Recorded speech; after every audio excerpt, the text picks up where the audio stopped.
জিততে হলে ইতিহাস রচনা করতে হতো পাকিস্তানকে, গড়তে হতো চতুর্থ ইনিংসে সর্বোচ্চ রান তাড়া করে জয়ের রেকর্ড। সেই লক্ষ্য শুরুটা মন্দ ছিল না পাকিস্তানের, ঘুরে দাঁড়াতে সময় নেয়নি বাংলাদেশও। নাহিদ রানার পেস আগুনে যেন চোখে সর্ষে ফুল দেখেছে পাকিস্তানি ব্যাটাররা। তাকে সঙ্গী দিয়েছেন তাসকিন আহমেদ, তাইজুল ইসলামরা। এতে শেষটা রাঙিয়ে জয় তুলে নিয়েছে বাংলাদেশ। মঙ্গলবার মিরপুর শেরেবাংলা জাতীয় ক্রিকেট স্টেডিয়ামে চতুর্থ ইনিংসে 168 রানের লক্ষ্য পাকিস্তানের সামনে ছিল। 52 ওভারে সবগুলো উইকেট হারিয়ে 163 রান তুলতে পেরেছিল পাকিস্তান।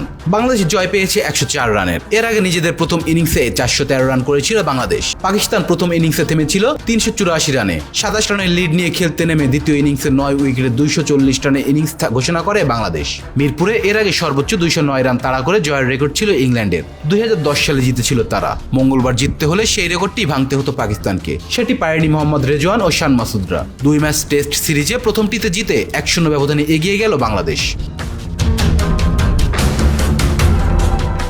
পাকিস্তানের ব্যাটিং লাইনে অর্ধেকটাই গড়িয়ে দিয়েছে নাহিদ রানা।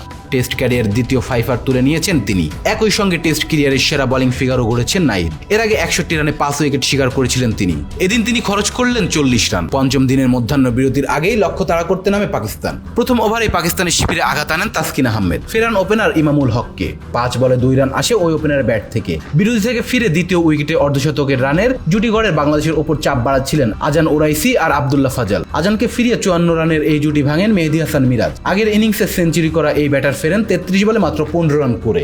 2 ওভার পরে নতুন ব্যাটার শান মাসুদকে ফেরান নাহিদ রানা। টাইগার পেসারের গতিময় বলে ব্যাটের কানা ছুঁয়ে বল চলছে উইকেট রক্ষকের গ্লাভসে। 5 বলে 2 রান করে বিদায় নেন শান। এক প্রান্ত আগলে রেখে বাংলাদেশের মাথা ব্যথার কারণ হয়ে দাঁড়ান আব্দুল্লাহ ফাজাল। হাফ সেঞ্চুরি তুলে নিয়ে এগিয়ে যাচ্ছিলেন তিনি। সালমান আলী আগাকে সঙ্গে নিয়ে অর্ধশতক রানের জুটি গড়েন আব্দুল্লাহ। অভিষিক্ত এই ব্যাটারকে থামান তাইজুল ইসলাম।